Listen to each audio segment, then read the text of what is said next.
All right. Hey, everyone.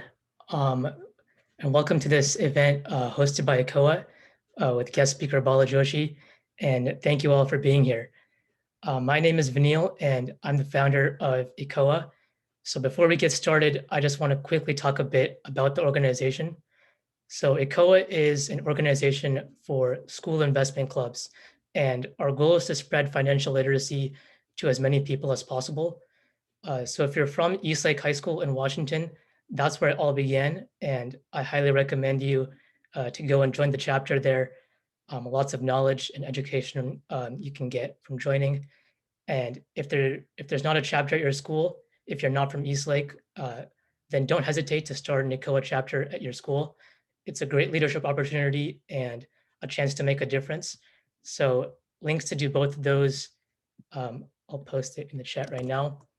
So links to do both of those are in the chat. So yeah, make sure to check those out after the event ends. And that's all I had to say. So Bala Joshi introduce himself and get going. Yeah, hi everyone. Good afternoon. I am delighted to be here, and I want to make this next 1 hour one of the most enjoyable, fun-filled, and learning session for all of us. So feel free to turn on your camera, video camera, ask me any question along the way. Let us make this fun and interactive. All right. So thanks, Vinil. Thanks for the invite, and it's a wonderful opportunity for all of us to look at some very important, yet it could be a lot of fun topic to discuss and uh, learn about. Okay, so let me try to share my screen here. um, Vinil, you can see the screen, right? All of you. Yep, we can see. Okay, let me go to page 1. Okay, all right, so that's me. Let me give you a quick overview of my background. So I went to school like all of you, and like a few decades ago, I would say uh, about 30 years. I was born about 30 years before most of you were born. Uh, the so the I did my education, just like all of you did my elementary, my middle school, high school, then pre-university, did engineering undergrad. I graduated with, like in the top of the class, and I, worked very hard to get first rank in the university. Right. Then I came to the U.S. in 1983, and I did my master's in computer engineering from University of Massachusetts Amherst in near Boston, and I graduated in '85 with some summa cum laude, and then MSc honors. Then I started working, and through that working life, then in parallel, I wanted to build some business skills, executive business skills. So I did my executive MBA at Stanford in 1994. Okay, that's my education. And in the US, my first job was the top logo on the right, which is Digital Equipment. Uh, Now that company doesn't exist because it became part of Compaq and then part of Hewlett Packard. It went through its journey. Okay, so but it was a great company in the 80s and early 90s. Then some of you might have heard of a company called Sun Microsystems. So I joined that in '89, and then I did a startup called HAL Computers. It was a brilliant startup thinking about future technologies. That got sold to Fujitsu, and I was vice president at Fujitsu for a number of years. And in 2001, I came to Intel as a director for Xeon and Itanium servers. Okay, so that's kind of my professional and educational journey. And in 13, I quit. I said that, look, I worked long enough and I want to do my own consulting, teaching math and science to children. I like to play chess. I've been also teaching chess for children, and also engage in investing and spending time with family and friends. Okay, so my how did I get into investing? Okay, so one thing I started reading Warren Buffett in the 90s, and he said always try to build a second source of income.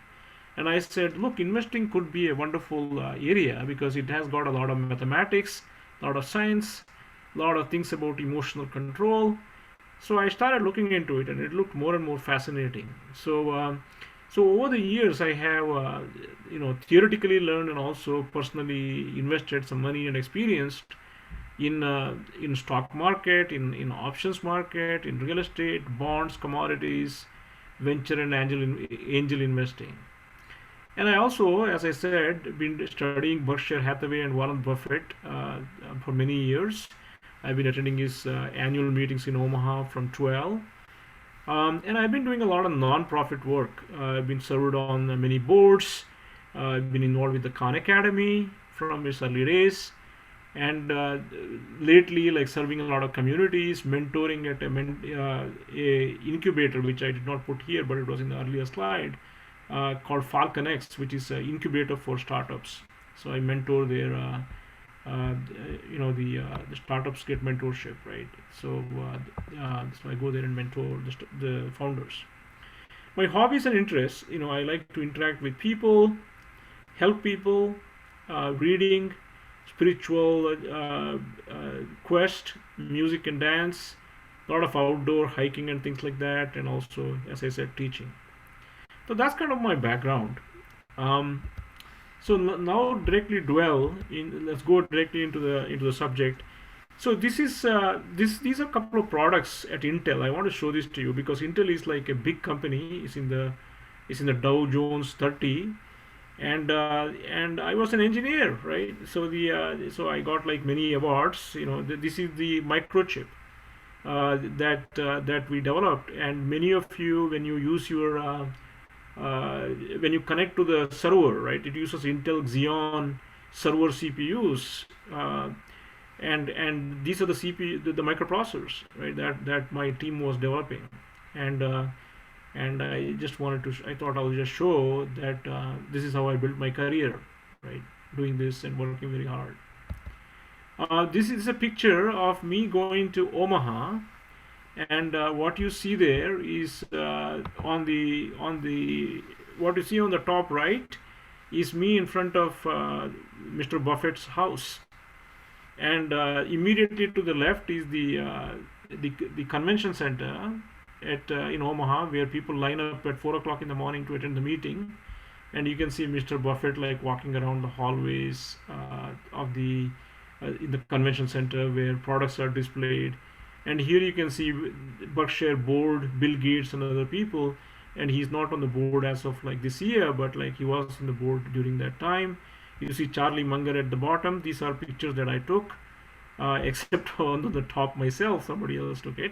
And this is the hall where Berkshire holds its annual meeting. I thought you will be delighted to see this picture. I think it was in 2012 or 13 is when I took this picture. Okay, few disclaimers. This session is all about asking. We're talking to each other. Is for education, and my profession is engineering and technology. I'm not a finance guy or a money manager, or investing is just a hobby for me. I'm neither professionally trained or certified in the field of finance, financial management, or financial planning. Therefore, none of the items I say should not be taken as advice or tip or a professional guidance. The purpose of my talk is voluntary service with free education to children. For certified advice, of course, people should consult certified financial people. All investing is risky, and people have lost substantial money by investing in the past and will continue to do so by making some mistakes if they do the wrong things. So all materials and conversation in these presentations, as I said, are for free education. Everyone should do their own individual research and homework before they risk money. Everyone is individually responsible by themselves for the decision they make, no matter what the outcome is, whether it is profit or loss. And I have to put this disclaimer because we are dealing with stock market and things like that. Okay. All right. Now I'll show you the content, and then we will make it very interactive. Okay. I will stop on each slide, and then I expect you to be asking some questions and things like that. And feel free to turn on your video cameras. All right. So investing is about taking ownership in a business. That's what investing in businesses is all about. The whole investing in the stock market, we have to understand what we are doing. We are buying a share, a portion. If you take the company as a big pizza with 8 slices, if you buy one share, you are taking 1/8 of that company. Okay, that is how you should be thinking. So if the company has 8 shares, you are taking one slice of that 8 share. Okay, that is how to think. That's the ownership concept, and I'll talk more about it. Some of the common strategies used in the stock market, I will talk about that, and some of the best strategies to build long-term wealth, what to do and what not to do, and I think that is important. And what are the learnings and the tips and of Warren Buffett and Charlie Munger. I should say Munger there. I should say, okay, why did the R missing? Let's fix that on the spot. Okay, all right. So so that is the content. Now I want to start with this context of money and happiness in relationship. So we start early, we work very hard and we learn and everything, and so we have to remember that we should not let money manage us, in the sense that uh, over time you'll see that your wealth keeps building. Okay, you'll start earning more and more money, and this is the x-axis. Your happiness is in the y-axis. So, okay, so initially like there is a good correlation to increasing happiness with increasing money, but after some point of time, the utility value of that money is questionable. Okay, beyond certain point, and what that point depends on each person's expenses. But why do people need more than, let us say, certain amount of money, right?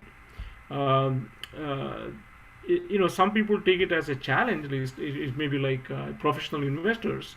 It may all about winning, and they donate a lot of their money. If you look at Mr. Buffett, he still works at 90, but he has donated, or on a plan to donate over 90%, 99% of his wealth to charity.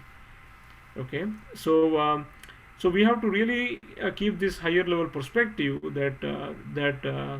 and we should not go through like high level of stress and trade off family time, and incur other challenges or take outrageous risks, etc. And we have to keep this big picture in perspective in terms of the value of money. Any question that you have on this picture? Okay. So you will find that over the long term, very few people actually do better than the passive index. Passive index means that there is this index called Dow Jones Index. You probably heard of that. Everybody talks about Dow Jones 30. Then there is the S&P 500 index, which is the broad-based 500 companies, the largest market, the biggest of the big 500 companies in the US. Those index, if you just keep putting money into it over the long term, they deliver certain returns, and they compound at about, say there's about 10%. Okay, over the long term, if you hold it for 10 years to 20 years. There are some people like Mr. Buffett that have outperformed that 10% growth over a very, very long term. And these are some of the people that have delivered phenomenal compounded return over a long period of time. And and one of the thing about Mr. Buffett is that he has done it for a very long period of time. And if you look at the next chart, it will be obvious. So x-axis is the number of years these people have been compounding, and y-axis is the incremental return over the broad passive index.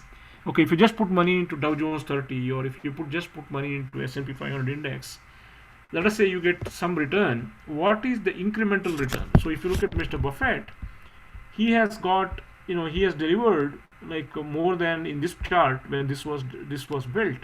He has probably delivered about 12% excess return over the index over a 54-55 years, and that is remarkable. You're all math geniuses here. If you are in middle school or high school, you know that the number of years, that the time is on the is an exponent, and the compounding effect of that is really what makes a difference in terms of long-term compounding. Okay, the other thing I want to say is that most money managers um, and individual investors, they don't do even as good as the index. This chart is basically saying over a, let's say, 15 year, if you measure over a 15 year, 95%, 92, 95, 97, depending on whether it is a largest companies, medium companies, or a small companies, about 95% of the people who manage money, they are not able to keep up with the broad passive index. Because why is that? Because it's very difficult to time the market. You have to end up paying a lot of commissions. You have to end up paying a lot of taxes. So there is a lot of challenges with respect to being able to beat the simple index. And on the right hand side, there is some data that says that over a 20-year period of time, the average investor, individuals, retail people like us, we've been able to get only 4.8% compounded return, and compared to the 10% in the broad-based index by just putting passive into the Dow 30 or S&P 500 index. So by being very active, trading in and out and trying to time, people incur a lot of transaction cost, time consumed in trying to decide. People end up making mistakes with respect to the timing, incur a huge tax penalty, and so forth. Okay, nearly everybody makes mistakes with timing, both in terms of commission, meaning like when you put the money, in terms of committing, and omission. In other words, like you can't completely missed out on picking up something. Let us say Apple, 5 years ago, just completely missed out. Okay, so the this doesn't mean that everybody invest in index. You can invest like maybe a sizable portion into the index, and maybe like some other portion you can create individual stock picking.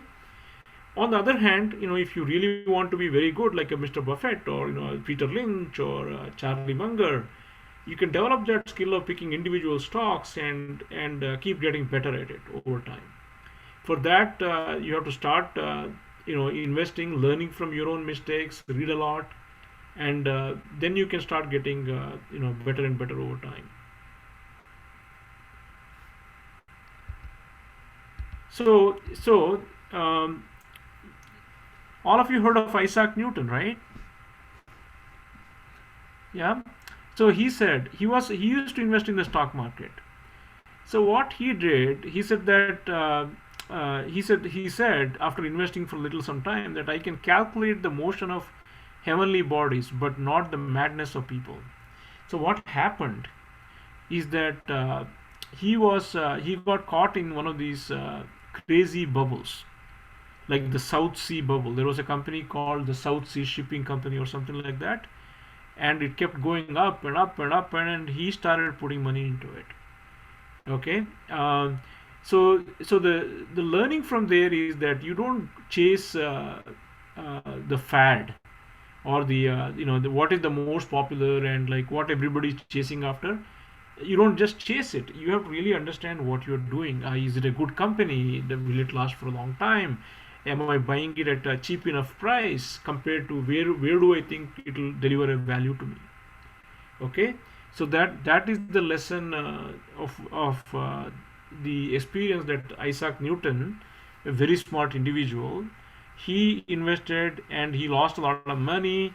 So the but you have to, it's not just you may be very good at science or physics or whatever, but you may not be very good at like understanding the stock market. So you are all starting very early at the age of 15 or 14, 15, 16, and you are here to learn and understand that we are not chasing crazy fads and other people's madness. Okay, we are going to study each company very carefully and make sure that we invest very wisely for the long term. Do any of you have any question on this, what I said so far? Did you guys know that Isaac Newton invested in the South Sea Shipping Company and he lost money? Anybody heard about it before? No, I didn't know. Okay, okay. What about Albert Einstein? Albert Einstein uh, was he also invested, but he was pretty smart. He said the compounding interest is the eighth wonder of the world, and he who understands it, he earns it. He who does not pays it. So basically, what he said is like what Warren Buffett like did, right? Over a many long period of time, consistent compounding of your money, right? That is what. So Albert Einstein, said that it's don't complicate things. Just focus on consistent compounding of your wealth, and that is he basically said it is the eighth wonder of the world because 2 to the power something, 2 to the power, if you double it once it becomes 4, 2 to the power 2, if you double it twice it becomes like from 4 it goes to 8 to 16 to 32, right? So if you end up having $1 million at some age, then next doubling it makes to 2, next doubling it makes 4, next doubling it makes 8, 16, then it compounds very rapidly. That is what Mr. Einstein was talking about. Okay, there are more famous people. That was so this is the South Sea bubble thing that Buffett talked about. Isaac Newton. That's just a repeat here. So Mark Twain. You all know probably Mark Twain, right? The so he so the so so very interesting, right? He invested, and he made this very funny statement. He said October is one of the peculiarly dangerous months to speculate in the stock market. The others are July, January, September, April, November, May, March, June, December, August, and February. Basically, every other month is also very dangerous. But what is he talking about? It is dangerous to speculate. Speculation is almost equivalent to gambling. Okay, so basically he's saying that do not gamble in the stock market. Really invest. And there is a big difference between the two. Investing means that you understand what you're investing in, what is the value of it, and you buy a piece of it for the long haul. And if you think the value is $1, you pay 80 to 90 cents. Okay, you don't pay like $1.30, just the way you would shop, something in the store.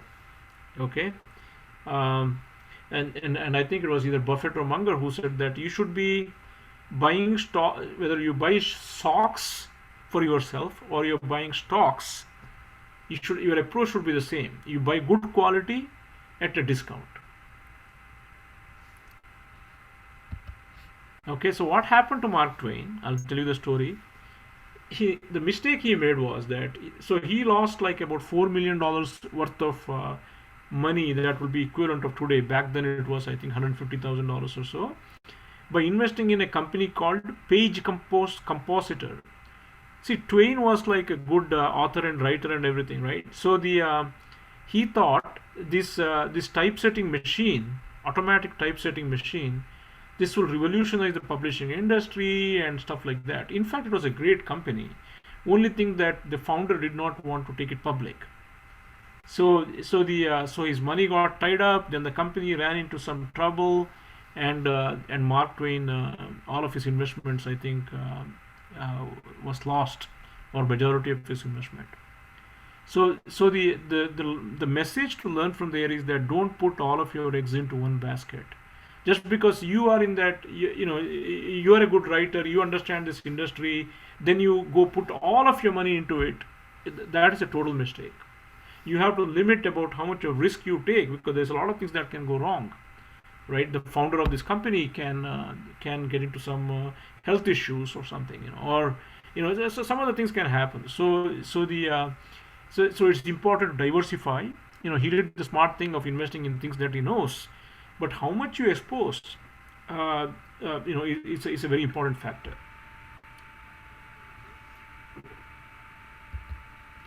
Okay, now we come to Ben Graham. So Ben Graham was a Columbia School professor. So he said there is this thing called market. Every day stocks go up and down. These days you hear a lot about GameStop, AMC, the theater stock, and the whole bunch of stocks flying all over the place. And that is the Mr. Market he's talking about. The intelligent investor shouldn't ignore it, but instead you should do business with the market to the extent that it serves your interests. So what he's saying is that there are some stocks that may be completely ignored, nobody likes it, but it may be a very high quality company that is available on the cheap. Okay, and you have to understand which company is available on the cheap, and does it have growth to the future? Do you believe in the business? Does it have a great leader? Okay, so the market will give you some stocks that are they're out of favor at very cheap prices. Then there will be some very poor companies that are going at exorbitant prices. Okay, you just don't chase after these things. Okay, either side, you just do your research, and you say that the Mr. Market is giving it to you either at a high price or a low price. You study the company. Your challenge or your fun is to study the company and pick the one that is truly of great value, and you pay cheap price for it if it is available on the cheap. Why would it be available on the cheap? Because there are many times that stocks just go up and down, up and down, up and down. Can you guys give me a stock and I'll show this to you? Give me any stock, some big name that you're familiar with. Microsoft. Okay, Microsoft. All right. So let us see Microsoft, Yahoo Finance. Okay. Can you guys see my screen? Everybody? Yeah. Yeah, we can. Yeah. Okay, You can see it. good. Microsoft is this wonderful company from Seattle, founded by Bill Gates, and let us see. Okay, let us see Microsoft. We don't want all the other guys here. Google, Apple, okay, Facebook. We don't want any of those. Okay, let's take a look at a maximum chart. Okay, all right. So that's the maximum chart. It went through a dramatic, rally all the way to 2000, then came down, and now it is actually this should. Okay, this let me just do a 5-year chart. The point I'm trying to make will be obvious here. It's in linear. Let us go logarithmic. Okay, so this company is a very straight line. The business is growing very nicely. You'll see the business, right? Revenue keeps growing up, but you see the stock goes up and down and up and down and up and down. Sometimes big ups, big downs. Why do you think it does this? Okay, let us look at a 2-year chart. You will see a lot of ups and downs here. Why do you think it does it? Let us make it interactive. You guys, whatever comes to your mind, you tell me.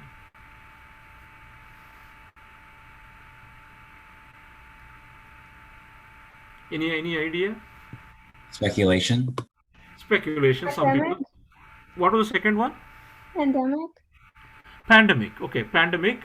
Yeah. So what happens at the time of pandemic? People are very scared, and they think that the sky is falling and businesses is going down. So everybody is selling.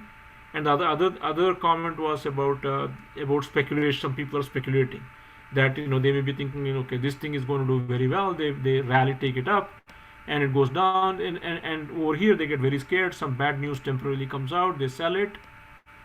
Both are wonderful answers. Any other answers?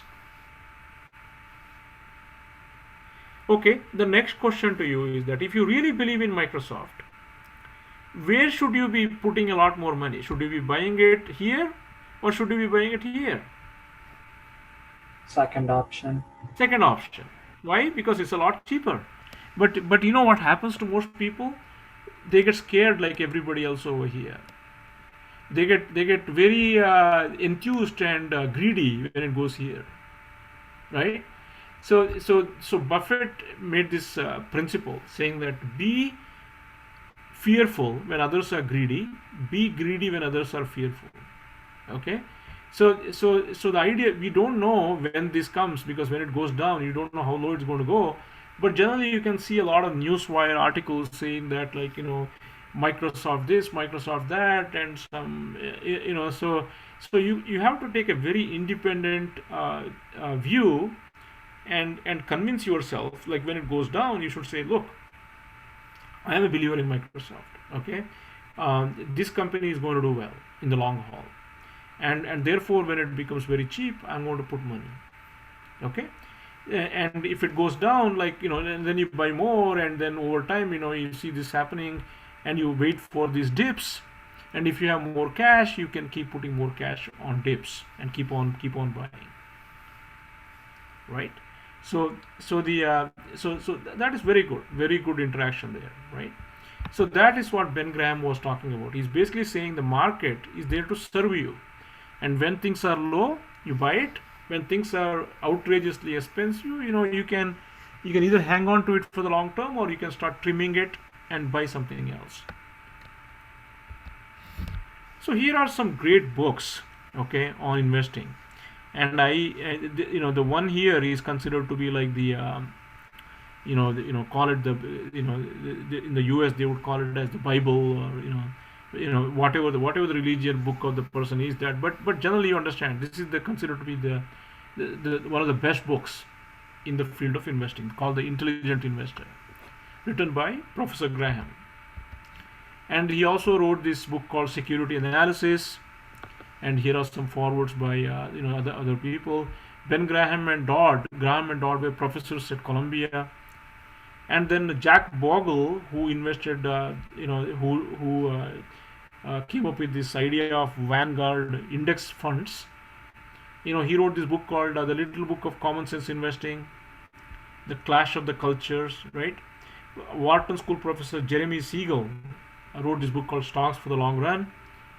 Then there is a book on lessons on investors and managers from Warren Buffett.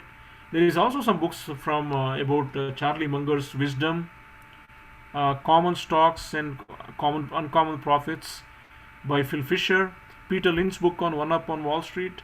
These are all just great books to read when you have time, over time. So the other thing to remember is that a good stock like Microsoft, Apple, Amazon, they go through these cycles of, like, it goes down and then it rallies a lot. In the long run, it kind of goes the steady line. They call it as the intrinsic value, the true value of the company.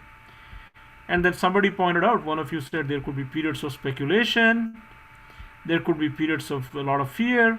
So if it is below this line, that means that belong this long-term going up trend line, then it is undervalued. And if there is a lot of speculation going, it may be overvalued, right? And that is because this Mr. Market phenomenon that is going on, which is the collective psyche of all the people that trade in and out every day. So these few people here, Buffett, Munger, and Peter Lynch, they had some wonderful things to say in terms of wisdom, right? Only when you combine sound intellect with emotional discipline do you get rational behavior, is what Buffett said. Basically, what that means is that investing success is not just kind of crunching some numbers. You also have to have very good emotional temperament. That means, what does that mean? That means that when everybody is going crazy, you don't go crazy. Okay, you stay calm. and that is on both sides. When everybody is very highly euphoric and like saying that this is the next best thing, and you have to be very careful. You study it very carefully. When everybody says that the sky is falling, and the your Microsoft or Apple or Amazon or the index, Nike shoes or whatever is going out of business type of thing, you have to go study yourself. Is this really true? Okay, so that is what he's talking about. And then Charlie Munger, who is his partner, he says great investing requires a lot of delayed gratification. What does that mean? You tell me. You tell me, what does that mean?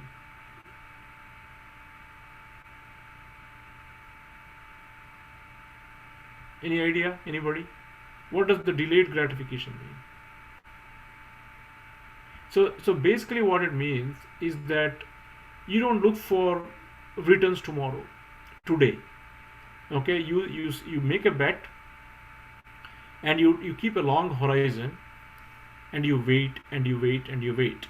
Okay, because the way these returns come, they do sometime. What happens, you invest in something, it's of great value, it doesn't go anywhere for 1 or 2 years, and then suddenly it will jump up. Okay, so he's saying that you have to have this mental strength for your thesis to come true, and don't be expecting that you will get the result tomorrow and then keep jumping and jumping and jumping, because you'll be chasing after returns, and you'll be constantly be chasing and missing out. Because many times some of these companies, they just don't go anywhere. Amazon is a very good example. I'll show you Amazon chart. We looked at charts the other day, a little while ago. If you look at Amazon,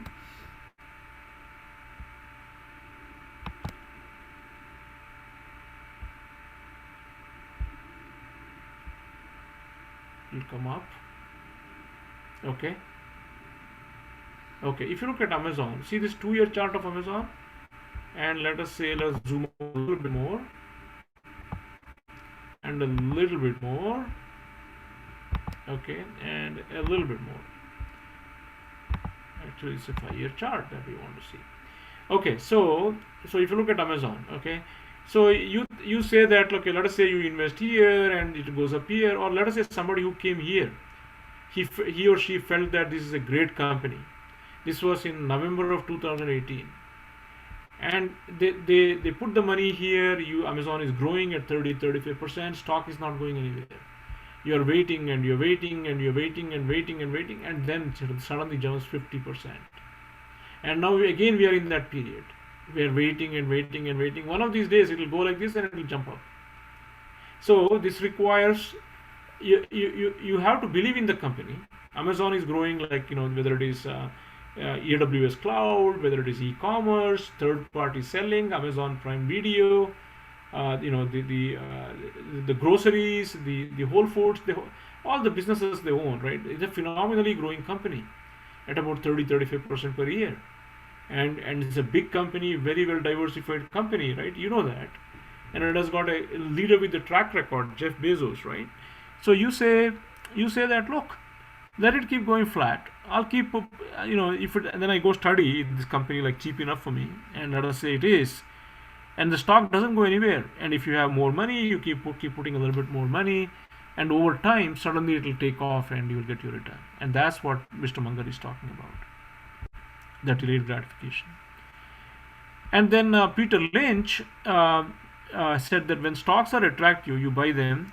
Sure, they can go lower. I have bought stocks at $12 that went to $2, but then they later went to $30.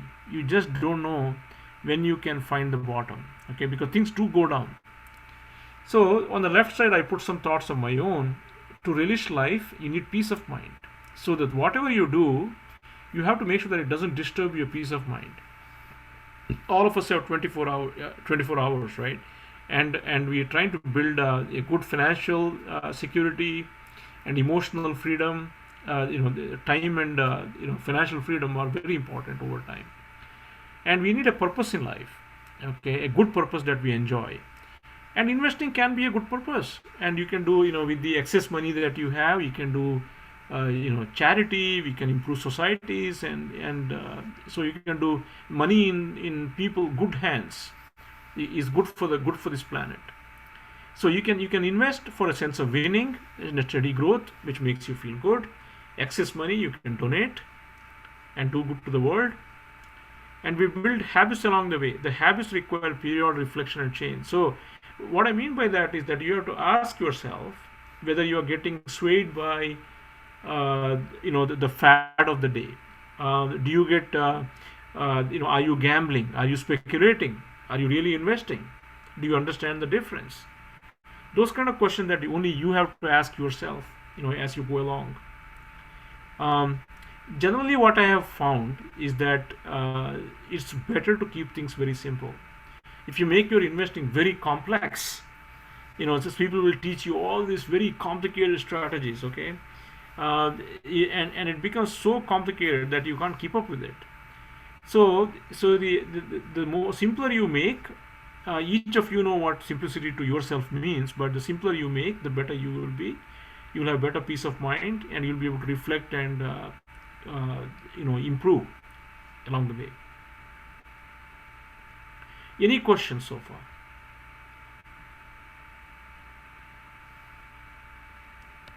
Okay.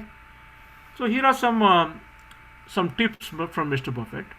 He says that do not save what is left after spending. He says that spend what is left after saving. So we talked about compounding money, right? So the basically what he's saying is that spend very carefully, right? The at When I was in high, like my children went to high school, and they used to tell me that there were some of their peers, they were going after $2,000 Nike shoe, or there was this thing about decorating their the what do you call that, the kits where you put all of your stuff in school, the lockers, right? Inside the locker there is this decoration thing that was happening. This was a few years ago, right? So there's all these fads that people fall into, and you end up spending a lot of money. The money that you spend today, if you can save, let us say, half of it, and you invest it, and then it compounds, right? And you get enormous benefit. That's what Einstein said, right? The compounding is the eighth wonder of the world. So, but if you spend it today, there's nothing to compound, because it's already getting spent. Okay, that's what he's talking about. And on spending, he says, if you buy things that you do not need, soon you will have to sell things you do need, right? I mean, it's a very powerful message. So we have to be careful in how we spend. Never depend on a single income. Make investment to create a second source. This is what I talked about when I was working at Intel and doing my engineering work. I started building this know-how to invest. On investment, he said, do not put all the eggs into one basket like Mark Twain, right? You diversify. Honesty is a very expensive gift. Do not expect it from cheap people. Okay, it's a funny quote. Never test the depth of a river with both feet. So here's what he's saying is that, if you like something, let's say you like Microsoft, you like some other company, don't go all out. Don't go all out if you like even GameStop, right? Don't go all out into GameStop, right? What he's saying that really, first of all, go do your study and gradually get in, right? That's what he's saying. When something bad happens, you have three choices. You can let it define you, let it destroy you, or you can let it strengthen you. So basically, this is saying that learn from your mistakes, and your mistakes be your strength. Past is a waste paper, present is a newspaper, future is a question paper. Come out of the past, control the present, and secure your future, right? We used pencil when we were small, but now we use pens. Do you know why? Because mistakes in childhood can be erased, but not now. And that's an interesting one. Our eyes are placed in front because it is more important to look ahead than to look back. So this is very important, and the reason we look back is to get visibility into the future. But each of us should have an idea about wherever we are allocating money, what is our thesis into the next 3 to 4 years. That we have to have a good thesis about. So remember I talked about consistent long-term return. Look at this is Mr. Buffett. From 1965 Whereas the broad, this is the rightmost, is the S&P 500, which is very similar to the Dow Jones. That has compounded at 10% per year. Whereas Mr. Buffett has compounded at 20% per year. And this is a huge difference. And in many years, when the market goes down, Buffett either loses less or he's positive. Okay, that is how he's able to grow 20% compounded versus 10% compounded on the S&P index. So what did he do? Long-term orientation, risk management, diversification, in other words, not putting all the eggs into one basket, emotional temperament, not to follow the herd and be a contrarian, which means that everybody is fearful is when you deploy. So being greedy when others are fearful, right? So that message is because when others are fearful, they throw these good high quality assets at cheap prices. You can buy a lot of great things at very cheap prices, and that's when you, and it happens all the time in the markets. How many of you know rule of 72? This one I think you might already know, right? Many of you know rule of 72.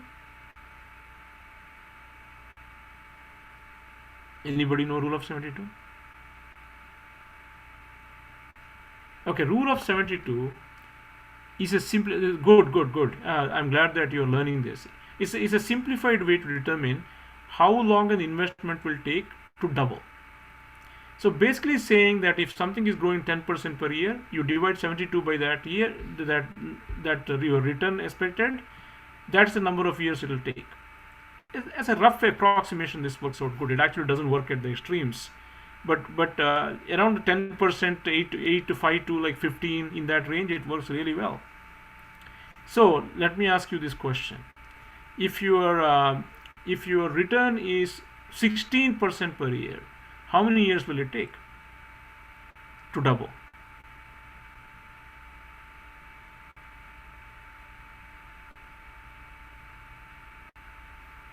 You, 4.5. okay, why would it be 4.5? Let's see. Oh, you're right. It's 4.5 because it's 72 divided by 16. Okay, good. What's your name? My name is Roshan. Yeah, Roshan. Good answer. Very good answer, Roshan. And if it is 18, somebody else?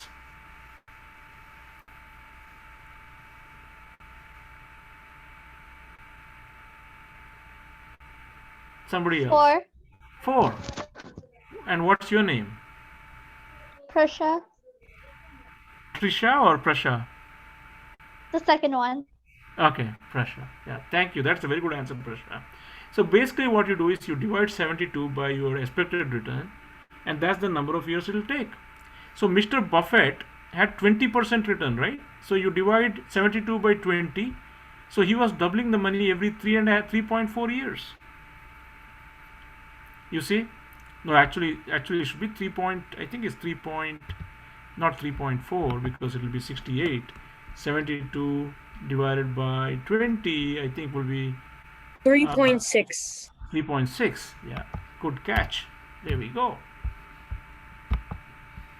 Okay. So we are learning. This is awesome. Class is learning rule of 72. Okay, so your idea, now the question is that, okay, now you understand the math behind compounding. Okay, so if you get consistent return and you can grow, the problem what happens is that many people, they try to gamble and suddenly, let us say they double in the first 7.2 years by getting 10%. By making some mistakes, then they incur a 20% loss, and it's a permanent loss.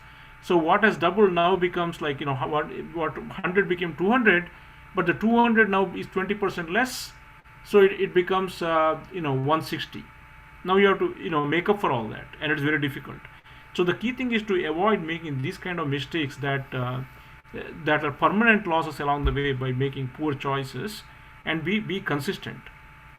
I mean, 20% going up and down, it happens once in a while, but I'm saying permanent loss.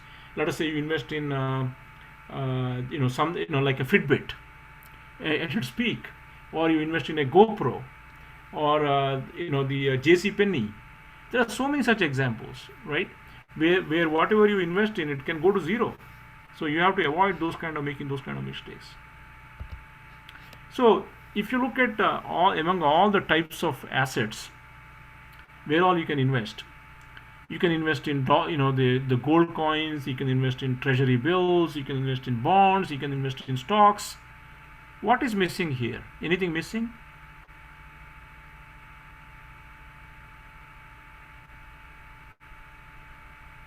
Real estate? That's a good one. What's your name?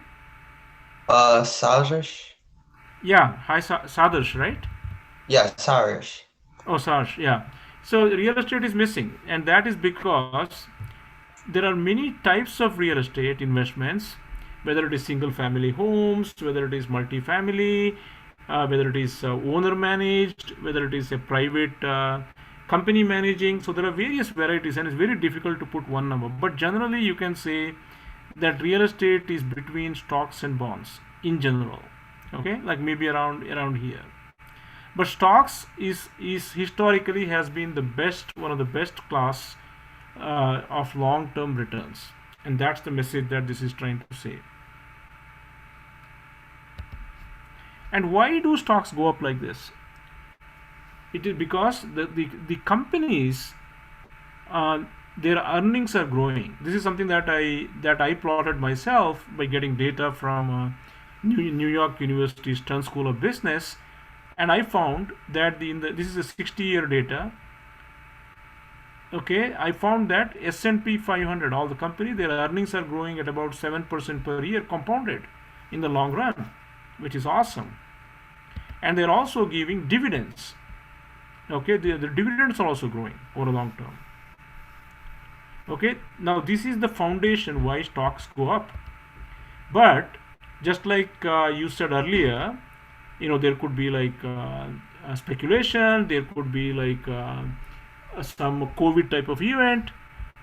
So even though the earnings, this is the darker line here, it's going very steadily, the stock index or any given stock, it goes up and down all the time, and you can see sometime it undershoot, sometime overshoot, sometime undershoot, sometime overshoot, sometime undershoot.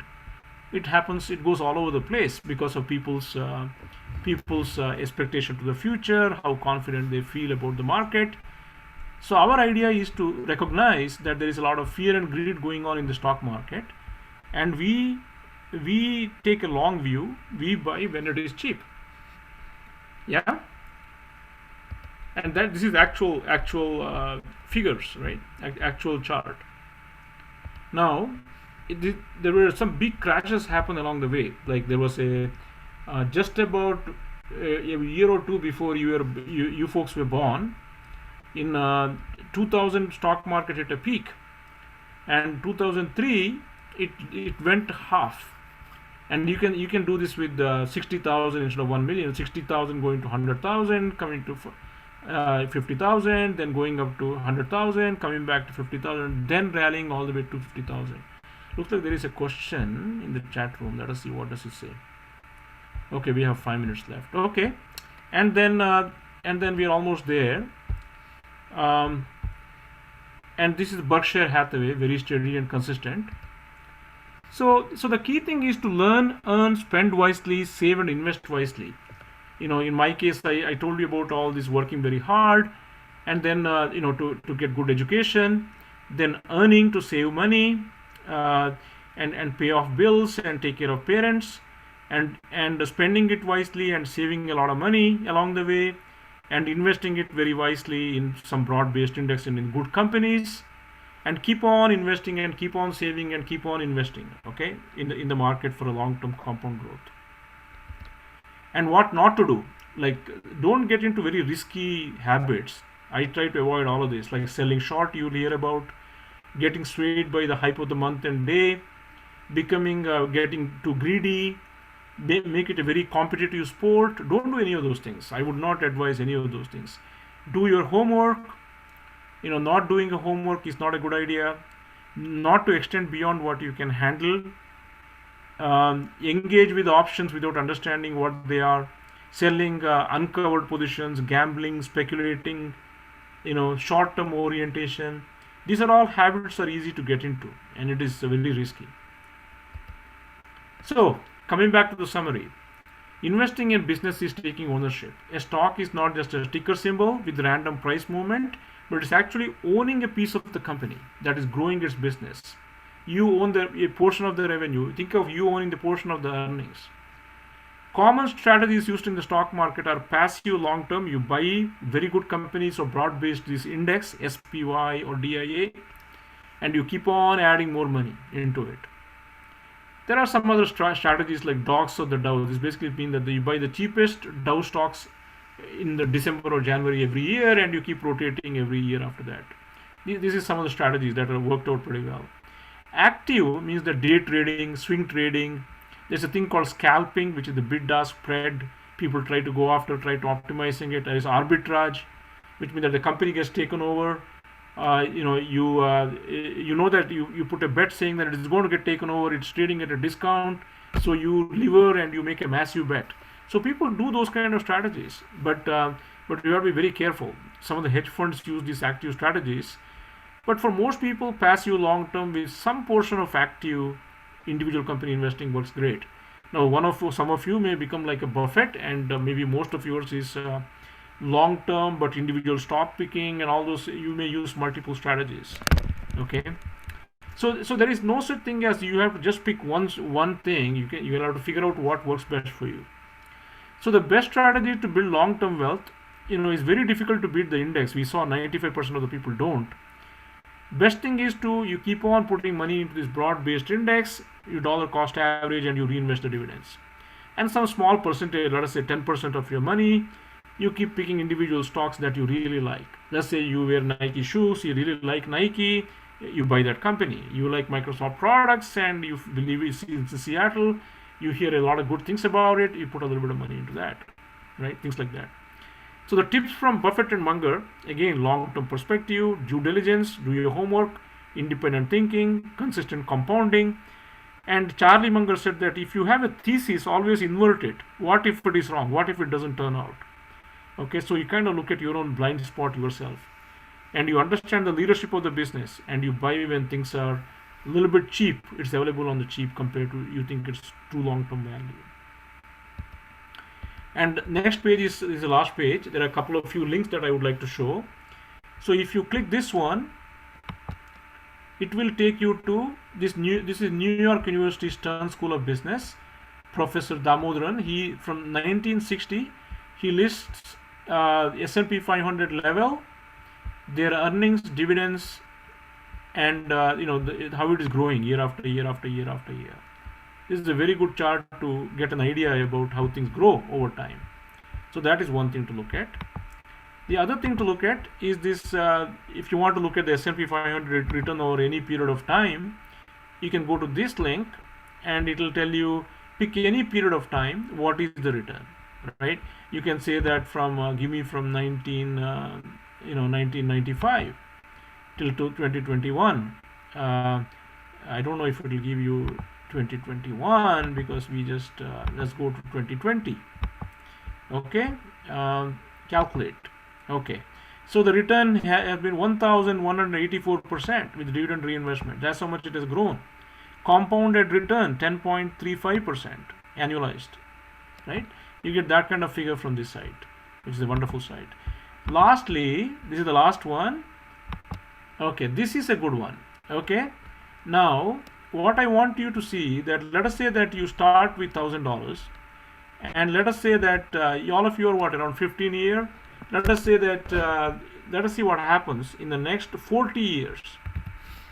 Let us say you can grow your wealth by 10% per year, and every year you put, let's say that you put about $1,000. Okay, and you can calculate. You can beginning and it doesn't make too much of a difference. See, it grows to $500,000 just putting $1,000 per year at 10% rate, and you start with only 1,000. Isn't that amazing? If you can put $2,000, it becomes 1 million. Now, actually, in real life, all of you will be earning, and you'll be able to put more than that. Let us say you can put 10,000. 5 million. Okay, you see the you see the effect, and if you can increase this return by 1% because of your smartness, now it's 6.5 million, right? You get the idea. And on this website it will tell you like how it is growing year after year after year. Okay, let me stop there, and I will take questions. We ran a little bit more time, and you were very interactive. Some of you answered the questions very well. You asked very good questions along the way. I would like to give a couple of minutes of opportunity for you to ask me questions.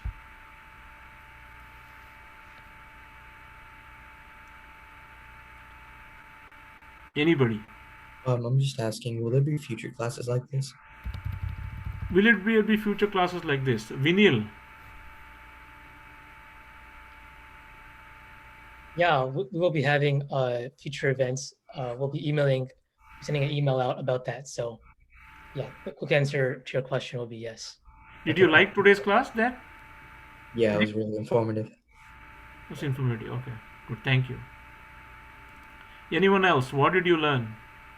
What did you like about today's class?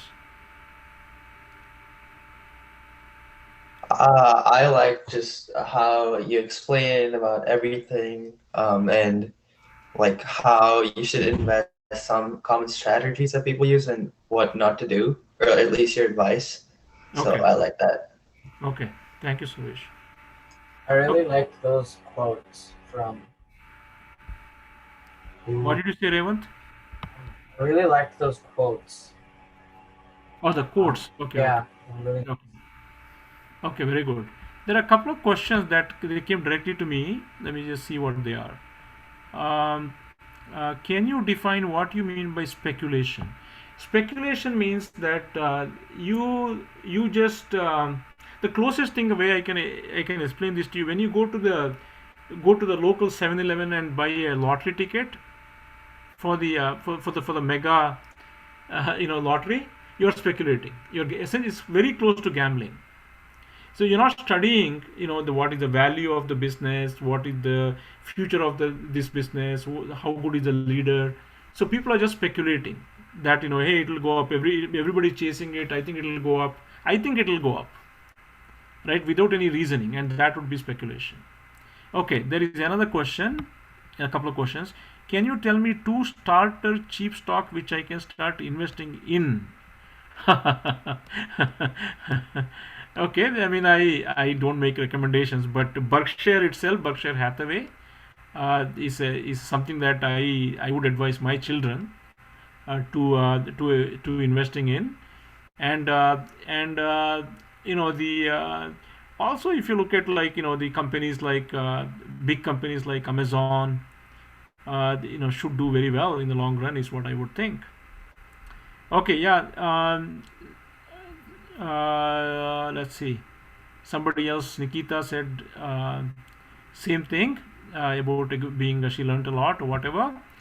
It's kind of like you are guessing, making an educated. Yeah, Revant, yes. Where would you start buying stocks? Where would start buying stock? I didn't understand, Yoga Hari. You mean like where would you buy? Meaning like where would you start? Like how would you buy stocks is the question. Yeah. So first of all, you have to make sure that you don't need the money for the next 10 years. If you don't need the money for next 10 years, I would for that money you can go open up a brokerage account at Fidelity or Schwab, and you can say that, look, I want to start investing, and you put some money, let us say $1,000 or something, $2,000 or whatever, and you pick the SPY ETF is fantastic, or DIA ETF, or Berkshire BRKB, or like Amazon or something. Amazon would require $3,000, but BRKB is only $230, right? So something like that. You can go start buying it right there. How do you choose stocks based on P ratio? I invested in Microsoft, but Tesla is growing much faster. Okay, I think first of all you have to understand, Nikita, very good question. You invested in Microsoft. Tesla is growing faster in revenue, but also the valuation of Tesla is very, very high. So you're making the right choice, and ultimately, if Microsoft delivers with confidence a reasonable return, and that is good enough, because the Tesla, it has gone up a lot, but it could be very risky, right? It is growing at 50% right now, right? But it may be so expensive that even a little bit of downside could come down very, very steep. Will you share the presentation? Okay, so I might share the presentation. I'll let you know. I'll consider that. I'll send that to Vineal. Can you share the list of books that you recommended? Yes. Okay, I will be definitely we will do that. Could you tell me what dividends are? Okay, dividends. Okay, if you're earning, the business is earning. Let us say business makes $1 million a year, and let's say that 44 people right now. It had 50 earlier. Let us say us 44 people here are the owners in this business. Let us say it actually is making only 44. Let us say the company's business is making $44 million per year, not 1 million. Let us say 44 million, big business. So each of us actually own 1 million of that share, in principle.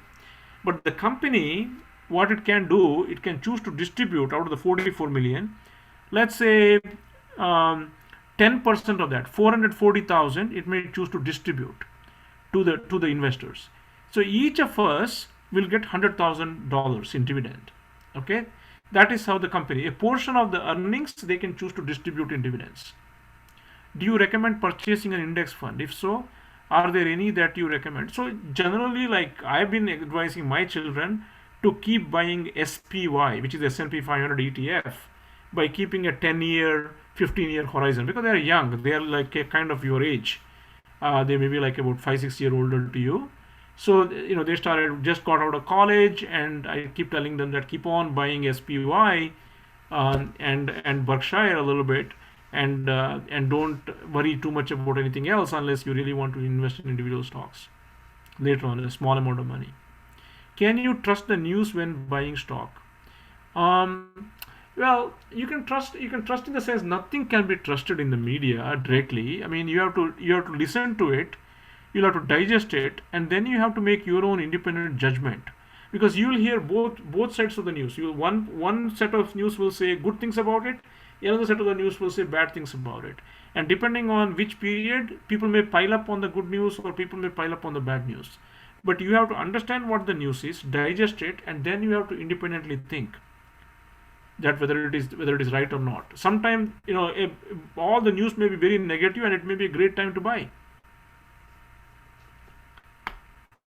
Very good questions. You guys are phenomenal. I'm very impressed. Anything else?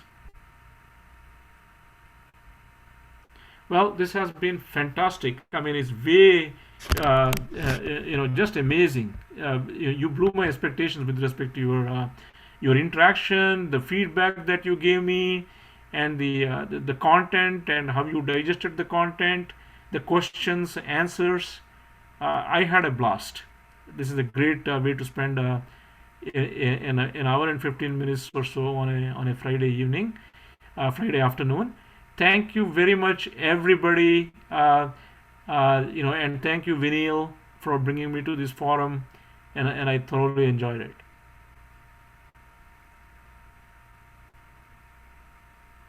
Yeah, thank you very much, Bala Joshi. It was a great talk and Q&A, and I hope that it was useful to everyone that attended.